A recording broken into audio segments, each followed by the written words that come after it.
नमस्कार दोस्तों, आज के इस वीडियो में आपका स्वागत है। आज हम दशमलव भाग 3 के बारे में पढ़ेंगे। आज के इस वीडियो में हम सबसे पहले दशमलव संख्या का दशमलव संख्या से गुणन के बारे में सीखेंगे। किस प्रकार हम दशमलव संख्या को दशमलव संख्या से गुणा करते हैं और इसके बाद हम दशमलव संख्याओं के विभाजन की प्रक्रिया के बारे में सीखेंगे। तो आइए आज का पाठ्यक्रम शुरू करते हैं। जैसा कि आपको याद होगा कि दशमलव संख्याओं का गुणन में मैंने आपसे एक सवाल पूछा था कि 2.5 गुना 8 का उत्तर कितना होगा। तो अगर आपका उत्तर 20 है तो आप बिल्कुल सही हैं। आइए अब हम दशमलव संख्या का दशमलव संख्या से गुणन सीखें। सबसे पहले उदाहरण के लिए हमने यहाँ 1.2 को 2.1 से गुना करने के लिए लिया है, तो उत्तर कितना होगा। ऐसे परिस्थिति में हम सबसे पहले दशमलव संख्याओं को बिना दशमलव के लिख लेंगे। तो बिना दशमलव के अगर हम लिखेंगे तो यहाँ पर जो हमें संख्याएं ज्ञात होंगी वह 12 गुना 21 होगी। तो 12 गुना 21 को करने से हमें 252 ज्ञात होता है। तो 252 को हम उत्तर में लिख लेंगे।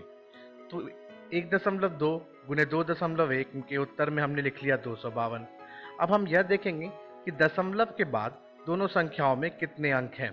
तो दोनों संख्याओं में दशमलव भाग में एक एक अंक है। तो एक एक अंक जोड़कर कुल कितने अंक हो गए? जी हाँ, 2। यहाँ पे कुल 2 अंक हैं। तो उत्तर में हम दाहिने से बाएं की तरफ बढ़ते वक्त पहले, उसके बाद दूसरे अंक के बाद हम दशमलव चिन्ह लगा सकते हैं। तो हम यहाँ दशमलव का चिन्ह लगाएंगे और यही हमारा उत्तर होगा।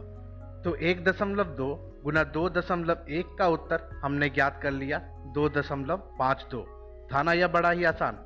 अब आपके लिए एक प्रश्न है कि 2.4 गुना 1.1 का उत्तर कितना होगा। आप इसका उत्तर ज्ञात करिए और मैं आपको इसका उत्तर आगे वीडियो में बताऊंगा। अब हम दशमलव संख्याओं की भाग के बारे में सीखे। यहाँ मैंने 1, 2 व एक आधा सेब लिया है और मुझे इनको कुल 5 बच्चों में बांटना है। तो हर बच्चे को कितने सेब मिलेंगे? तो जब मैंने बांटा तो मैंने देखा कि हर बच्चे को बराबर बांटने पर हर बच्चे को एक आधा सेब मिल रहा है। तो यह कैसे किया हमने? तो यहाँ पर हमारे पास थे कुल 2 पूरे सेब, तो यहाँ पे 2 हो गए पूरे, एक आधा। अगर मैं इसे दशमलव में लिखूं तो लिखूंगा 0.5। इन दोनों को जोड़ने पर जो मुझे संख्या ज्ञात होगी वह दशमलव संख्या होगी 2.5। अब मुझे 2.5 का विभाजन करना होगा। कितने से? तो 5 से। वो भी क्यों? क्योंकि कुल बच्चे 5 थे। तो 5 से विभाजन कर जो मुझे उत्तर ज्ञात हुआ वह हुआ 0.5। इसलिए हर बच्चे को आधा सेब मिला।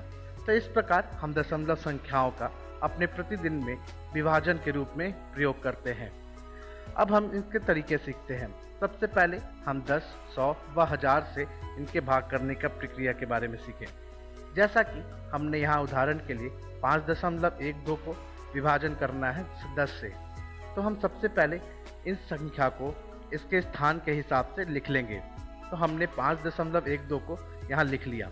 अब जैसा कि हमें इनका विभाजन 10 से करना है तो हम यह देखेंगे कि कितने शून्य हैं। तो कुल यहाँ पे एक शून्य है।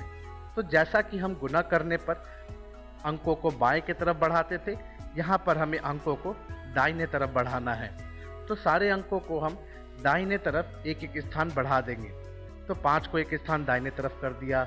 इसी तरीके से 1 को भी एक स्थान दाहिने तरफ और 2 को भी एक स्थान दाहिने तरफ। तो जो हमें उत्तर ज्ञात होगा वह दशमलव के बाद 5, 1, 2 कुछ इस प्रकार ज्ञात होगा। आप देख सकते हैं कि दशमलव से पहले कोई भी अंक नहीं है। तो कुछ भी नहीं के लिए हम कौन सा अंक का प्रयोग करते हैं? तो वह है 0।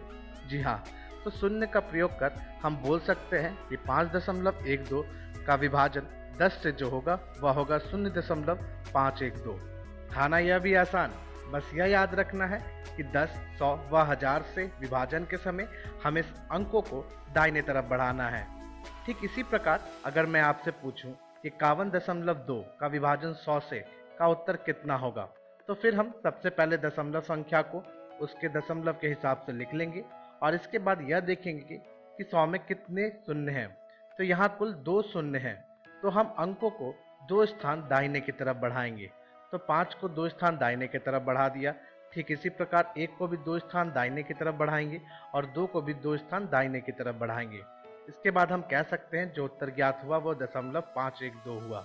अब दशमलव से पहले हमारे पास कोई अंक नहीं है तो फिर से शून्य का प्रयोग करेंगे और इसके बाद हम कह सकते हैं कि 51.2 का विभाजन 100 से का उत्तर 0.512 हुआ। अब जैसा कि मैंने आपसे एक सवाल पूछा था कि 2.4 गुना 1.1 का उत्तर कितना होगा, तो सबसे पहले अगर आपका उत्तर 2.64 है तो आप बिल्कुल सही हैं।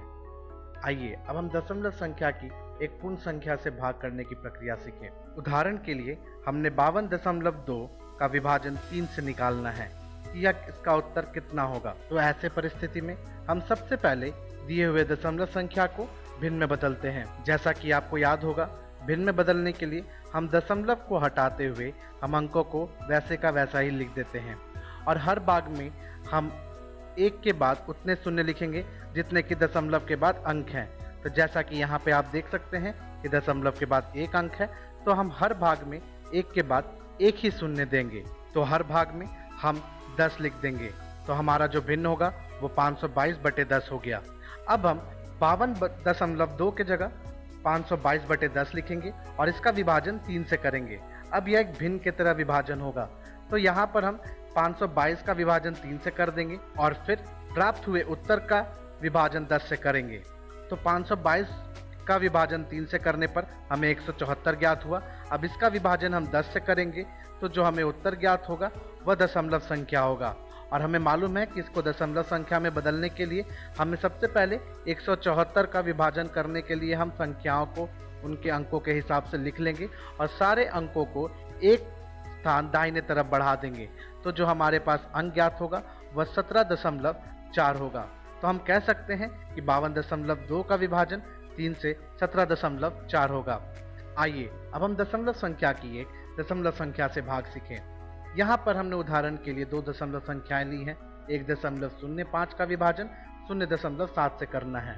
तो सबसे पहले हम दशमलव संख्याओं को भिन्न में लिख लेंगे।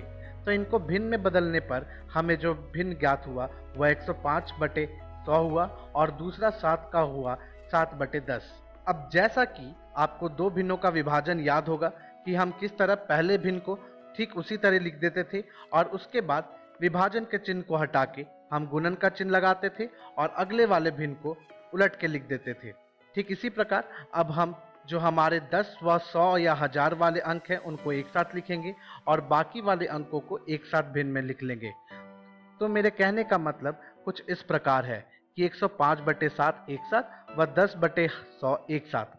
अब आप यहाँ पे यह देख सकते हैं कि यहाँ पे हमें एक बार 10 से गुना करना है और एक बार 100 से विभाजन करना है। तो ऐसे स्थिति में हम हर व अंश में बराबर अंकों के शून्य को काट सकते हैं। तो ऊपर में एक शून्य, नीचे में एक शून्य को हमने काट दिया। तो अब हमें 105/7 का उत्तर जो ज्ञात होगा वह होगा 15 और 10/100 का उत्तर हमारा 1/10 होगा। अब इनका गुणन करने पर जो हमें विभाजन मिलेगा वह मिलेगा 15/10 का। अब हम इसका उत्तर जब ज्ञात करेंगे तो वह होगा 1.5।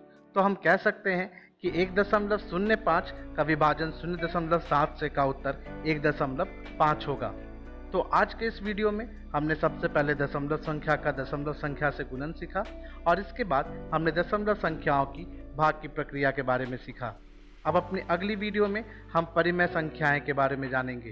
तो हम अपनी अगली वीडियो में मिलते हैं।